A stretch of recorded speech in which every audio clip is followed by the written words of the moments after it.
What are some key differences that you notice between working harm reduction here in the UK or in England specifically and with the US? Obviously, times have changed because I've now been over here almost 5 years, which is wild. But when I was working in the States, which was started in like 2015, in harm reduction, there was not a lot of funding for places that I was. Like there's pockets of HIV money, but even that like kind of came and went as like the spotlight moved around with where it would be spent in the country.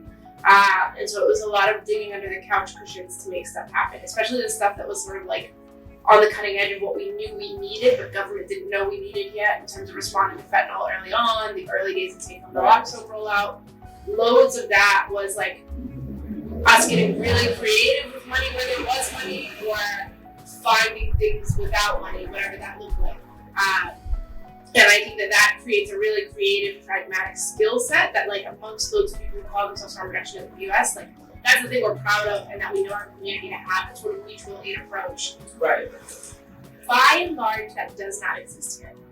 And that is not, you wouldn't find people who really call themselves harm reductionists a lot of the time. Even where you go into services with sort of traditional lowercase harm reduction things are on offer, like needle and syringe program. People call it harm minimization a lot of the time. And it's almost like a clear red flag of like the over medicalization of harm reduction. And it's just been completely non-prophesized and medicalized and like taken out of anything potentially grassroots or politicizable. Obviously, the flip side of that is here's resource. Whether that's sterile waters or ample naloxone or Sterafil, like wheel filters, all of the stuff that's sort of on the like high-end goodie bag for U.S. harm reduction programs. Like people don't bat an eye at getting it here. It's never a question of do we have the money to get the tools that we need. It's about the sort of political will and are they going to go to the right places, because you don't see meaningful involvement in most of these places for people who use drugs. What are some emerging threats or concerns in this supply? So the main talk of the day, well, up until this week, has been nitazines, so synthetic opioid that I know is also popping up in some of the states and in Canada. It's not fentanyl, it's a different synthetic opioid. It doesn't have medicinal purposes. Very cute little booklet from our partner's crew in Scotland on it. I think it was first found in the UK drug supply in 2021, but really spotty. You know how sometimes you just get little trickles of something? And I remember seeing a number of the like kind of bulletins and alerts around that as well, like isonitazine or something like that. Isonitazine, and then there were like one or two other ones I remember popping up, and the Loop I think was detecting a couple of those. Yeah, no, absolutely. So you'll get like sprinkles of them that's as old as like 2 or 3 years ago now. But recently we've much more sort of systemically seen nitazines in multiple drug supplies. So the sort of talk of the day is heroin, because obviously there's a lot of news around the world about the potential heroin drought after the Taliban banned the production of opium in Afghanistan. But also there's just like a sort of market shift that can happen when these synthetic opiates are obviously much more potent. And so then if you become dependent on them, even if there is heroin about, once you're already dependent on these synthetic opioids that are so much more strong, a normal heroin's not going to hold you. And so like it sort of takes over in the same way that like even if there was like suddenly a plethora of heroin globally, the US probably wouldn't reverse in terms of having years and years of fentanyl and people dependent on fentanyl, right? Right, yeah. So that's the worry with the nitazines now, is they're becoming so much more prevalent, and they're in heroin, but they're also in a lot of like fake like pressed benzo tablets. You're seeing those mixed with bromazepam. Okay, I was just about to ask, are you seeing them in combination with other substances? Okay. Yes, so for the benzo tablets, it's common that they're mixed with bromazepam. In the heroin, it's becoming increasingly common that you're seeing it mixed with Xylazine. So we'll talk about Xylazine in a sec. Xylazine is newer here. It's not as systemic as, say, Tryme as a mix in the States. And then there's also other pressed pills like Oxys or Perks, where we've seen sometimes also the same mix or sometimes just the nitazines. Or actually, there was a round of codeine pills that were just Xylazine pressed as well. So we're seeing all That's interesting because you can just buy codeine over the counter here, pretty much. I mean, it's mixed with the paracetamol, Yes, right? Tylenol, But I mean, yeah. you can just But yes. basically buy that. Yeah, no, 100%. Because I always think that, Yeah. when you have some sort of regulated supply that's like basically accessible, like I could buy them and I don't even have, like a government ID here. Yes. So it's like I could just go buy them, no questions asked. Yeah. However, there's still like counterfeit ones floating around for some reason. So that I would be very curious why something like that would be popping up. My only, and this is truly speculation, is just because you can only buy the over-the-counter in limited amounts, and they're always mixed with the paracetamol. Right, that's kind of what I was thinking as well. But they are very stingy with opioid pain medication in the U.S. Oh yeah, they're becoming stingy here as well. But you still do have this sort of like what they call cocodamol as the mixture. Right. In pretty like low strengths as far as things go, but anything beyond that, they are stingy here too. You did mention Xylazine already, and it has come to my attention as of this morning that there has been Xylazine reportedly found in cannabis vapes and other illicit sedatives. I mean, I anticipate that something like that is going to start turning up in an opioid or heroin supply. Yes. I mean, it's already happening in the U.S. Yeah. So that part is not surprising to me. But to hear it popping up in vapes, supposedly, like I would just like to hear you respond to some of those claims. Totally. So there are a small number of vapes that have tested positive. I should say that these are always vapes in the UK context that are illicit, like supposed THC vapes. Right. Because we don't have a regulated, legalized market, right? Right. For recreation. What I would say is there's like two media snafus in a row. There's three really. Mm-hmm. The obvious one that me, you, and every harm reductionist watching this will know is that all of the headlines here have now called Xylazine a zombie drug. Right. I've seen that in every trash. single one so far. Yeah. Every single one. I think the Guardian this week was the only piece around UK Xylazine that didn't say zombie drug. Which is shocking because the Guardian is usually not the best. Friend. Yeah. Exactly that. Okay. Like, not to pull this one in this day, but hey, but yeah, everywhere else. When the Guardian is the least offensive publication here, like what is going on in our journalism? I think that is a good question about British journalism. That is exactly the question. But so then, obviously, throw that one out the window. The next was the use of widespread. I don't think anyone in harm reduction here would argue that Xylazine is widespread yet. Right. There are detections of Xylazine. You're absolutely right that like the most concerning like number of detections falls within the opioid family. So both in cut and heroin, or something reported as heroin that might not contain any heroin, or pills, pressed. It's not a lot of vapes. The real issue with the vapes, where you're seeing a lot of harms, and where I'm guessing media is confusing themselves, or they just want a sensational story. They might not even be confused, Right. But is we do have quite a number of synthetic cannabinoids, and those That's pop in the vapes. So that makes sense. But yeah, like again, like you were saying, widespread. I find that the media tends to like the whole article, and it was kind of like the best one I could find. As far as like the information being given, is seeming like it was actually well researched. Totally, it's definitely the first for the UK. So it was, yeah.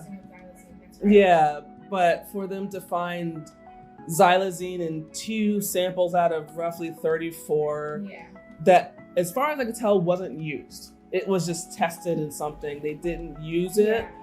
And to say zombie drug found in vapes. Most of the article was talking about how it's actually been found in opioids and prescription pills. Most of the cases of like deaths are related to people who, had been using opioids in, like an injection context, most likely. And it was just kind of all over the place, but it's like, by the way, we found 2 vapes, and like they really try to blow up a whole story, kind of conflating information that comes from other drug sources. There's a load of like anti-vape stuff just going on in the UK generally now, and there's loads of different conflations. It's already like we've addressed. This was about illicit vapes that were tested. Right. These are not the same as your disposable Lost Marys that you buy in the off license. But people just broadly are like, vapes are a nuisance. We want to ban vapes. We don't want young people having vapes. Mm-hmm. And they're equating all of the health harms across all these different sorts and types of vapes as well. There were vapes with that vitamin E acetate, I believe, in it, and it did actually like. I can't recall if some folks died or not, but I do remember there's some serious hospitalizations. And they basically tried to blame vapes across the board, but Yeah. it turns out it was just the illicit cannabis vapes, and not just because that was also when a lot of teens were getting hooked on Juuls and stuff like Yes. that. So they just wanted to look for a Totally. scapegoat, like, see, vapes are bad. We tried to warn you, but Totally. And it's against evidence in terms of like loads of the like actual benefits relative to like smoking cigarettes. right, the tar and the other Exactly. toxins and chemicals. Yeah. What are some harm reduction topics that you think that the UK or England do not consider enough?